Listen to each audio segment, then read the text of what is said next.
thank you all for being here this evening. Tonight, we just listened to Donald Trump's third and what I believe will be his very last State of the Union address.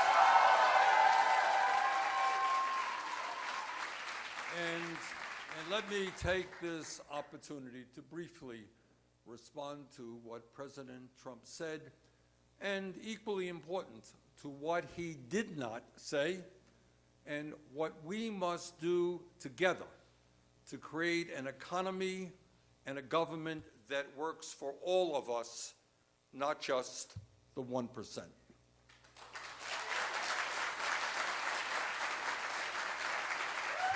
As all of you know, tonight and on many other occasions, President Trump has told the American people that the economy today is booming like it has never boomed before. Well, in truth, for Trump and his billionaire friends, he is right. The economy is really booming for them.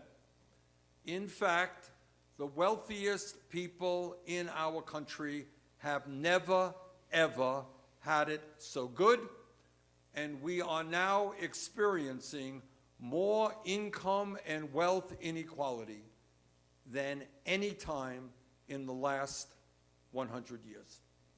In America today, the three wealthiest people in our country own more wealth than the bottom half of American society, while at the same time, 500,000 Americans are homeless, including 30,000 veterans. In America today, the top 1% earn 49% of all new income, while half of our people are living paycheck to paycheck, struggling to pay the rent, to put food on the table, to provide child care for their kids, or even to go to the doctor. In America today, hundreds of thousands of bright young people cannot afford to go to college. Millions are struggling with outrageous levels of student debt. All the while, President Trump wants to make massive cuts to Pell Grants and other educational programs. And this is what Trump really means when he talks about a booming economy. This is what he really means. Since he has been in office, billionaires in America have seen their wealth increase by $854 billion, a 37% increase. In other words, the very, very, very rich are becoming even richer. Meanwhile, wages for the average American worker have gone up by all of 17 cents an hour over the past year after adjusting for inflation, an increase of less than 1%. Here is Trump's booming economy, a 37% increase in the wealth of billionaires, a 1% increase in real wages for American workers. And thanks to Trump, for the first time in the history of this country, this is quite unbelievable, but billionaires now pay a lower effective tax rate than the average working person in this country. Can you believe that? And profitable corporations like Amazon did not pay a nickel of federal income taxes last year, while they're owned by the wealthiest person in America. When Donald Trump was a candidate for president, he promised the American people that the wealthy would not benefit at all under his tax plan. We all remember that. That the wealthy will not benefit. In fact, only the middle class and working families would benefit from his tax plan. He lied. As President, Trump signed a tax bill that provides 83% of all benefits over a 10-year period to the top 1%. Donald Trump said he would protect manufacturing jobs in states like Michigan, Wisconsin, Ohio, Indiana, and Pennsylvania. He lied. Since Trump has been in office, over 170,000 American jobs have been shipped overseas. We are now in a manufacturing recession. And the NAFTA 2.0 deal that he recently signed will not prevent a single corporation from shutting down factories in the United States and moving them to Mexico, where workers are paid less than $2 an hour. We can and will do much better than a Trump-negotiated trade deal.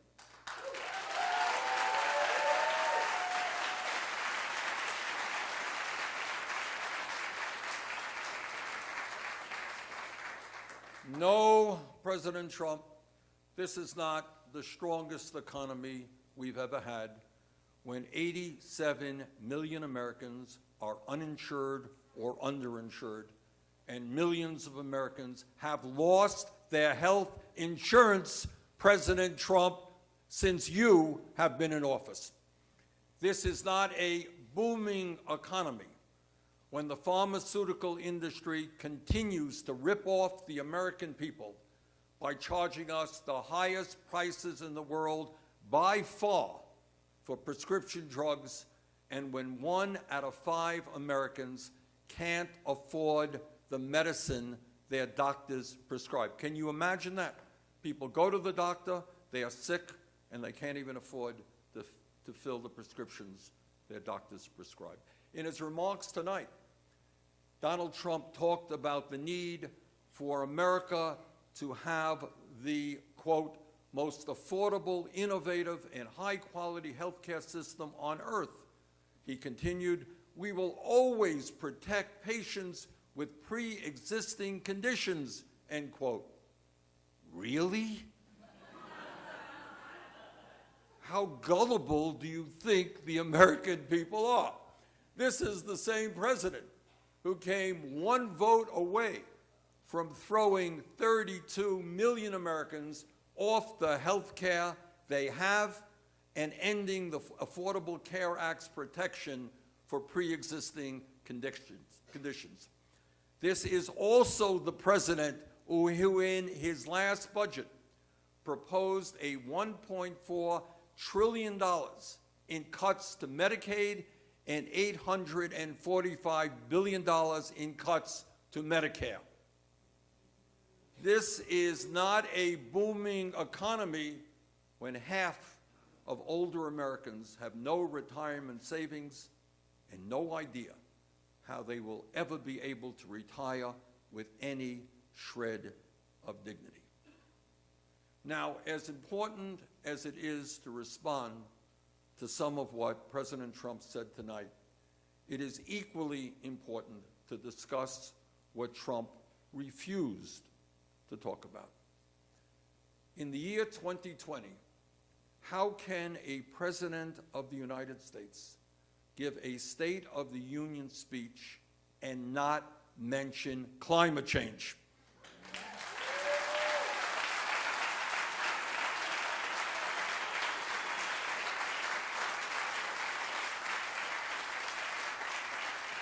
How do you give a speech, State of the Union speech, and not mention climate change when the leading scientists of the world tell us that climate change is the greatest existential threat facing humanity, and that they, as scientists, have actually underestimated the speed and the severity in which climate change is wreaking havoc on our country and the entire world?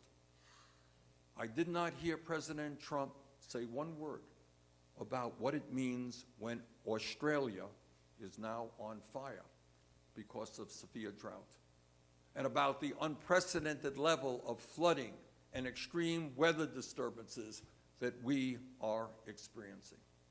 And he failed to talk about how many American communities could be underwater in the next century as a result of rising sea levels. By ignoring and, in fact, exacerbating the crisis of climate change, President Trump is turning his back on the children of America and on future generations, and dooming them to live in a planet increasingly unhealthy and uninhabitable. It is truly sad that we have a President of the United States who lacks the courage to stand up to his billionaire friends in the fossil fuel industry. Tonight, I didn't hear Donald Trump say one word about gun violence or the epidemic of mass shootings that we have experienced in recent years. Together, the American people want strong policies to end gun violence, not subservience to the NRA.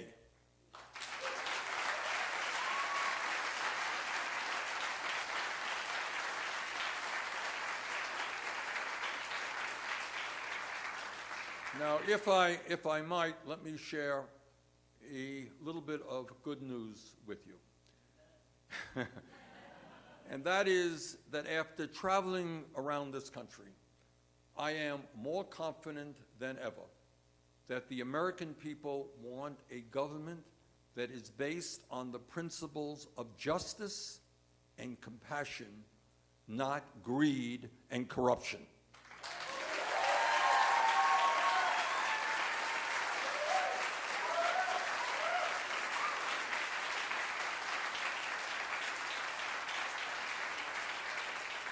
Instead of throwing 32 million Americans off of their health insurance, as Trump wants to do by repealing the Affordable Care Act, the American people understand that health care is a human right and not a privilege.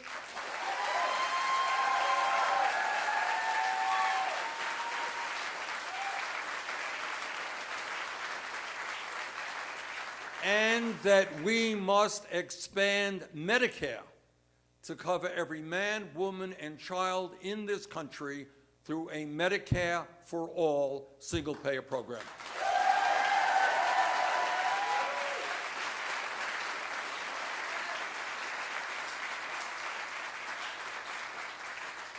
Now, Donald Trump may not like government health care, but Medicare is the most popular health insurance program in this country, and the time is long overdue for expanding it to cover all of our people.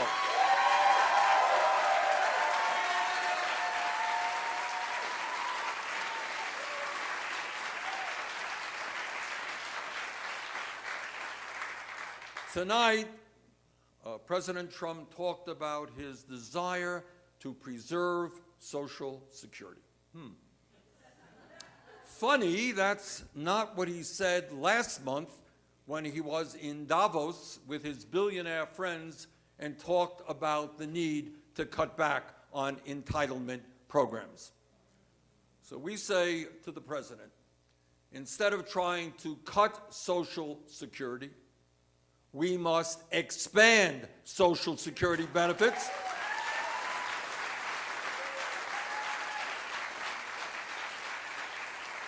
so that every senior citizen in this country can live with the dignity they deserve, and every American with a disability can live with the security they need.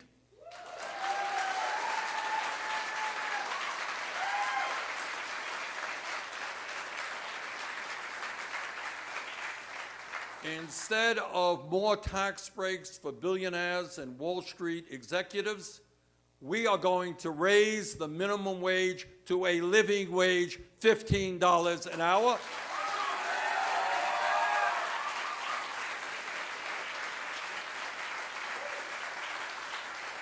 We are going to provide equal pay for equal work.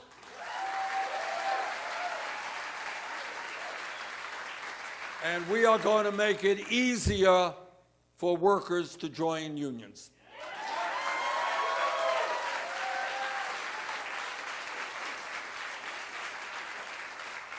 Instead of giving massive tax breaks and subsidies to the fossil fuel industry, as Trump is doing, we are going to enact a tax on Wall Street speculators so that we can make public colleges and universities tuition-free and cancel all student debt in America.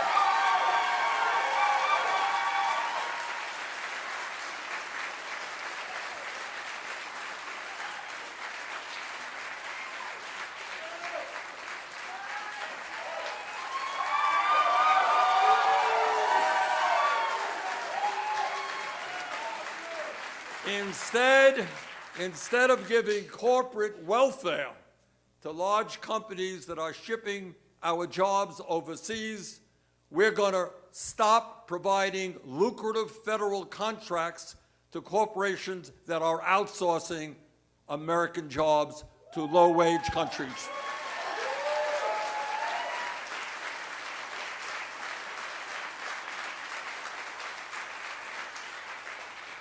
Instead of demonizing the undocumented, we are going to pass comprehensive immigration reform and a path toward citizenship for the undocumented.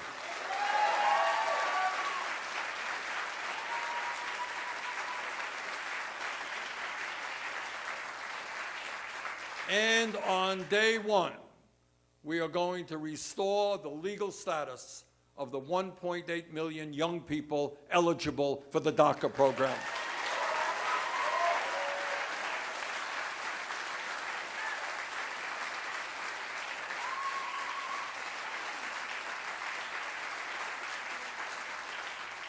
And in the richest country in the history of the world, we must not continue having more people in jail than any other country on earth because of a broken and racist criminal justice system.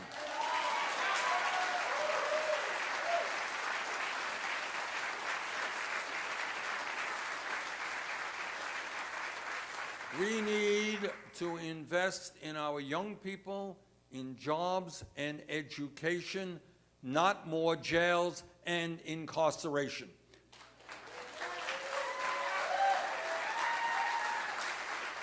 And when we talk about criminal justice reform, we need to end the so-called war on drugs and legalize marijuana in every state in this country.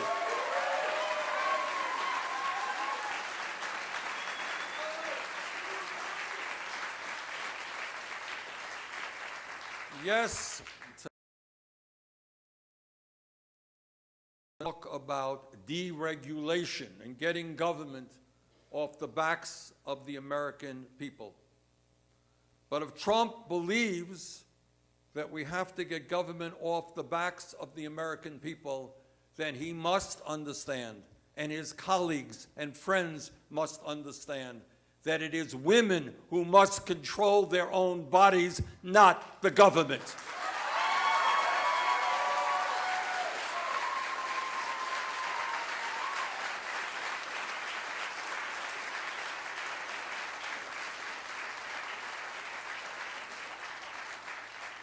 If we are serious about transforming our country, if we are serious about rebuilding the middle class, if we are serious about economic, racial, social, and environmental justice, we must end the divisiveness that Donald Trump is fomenting.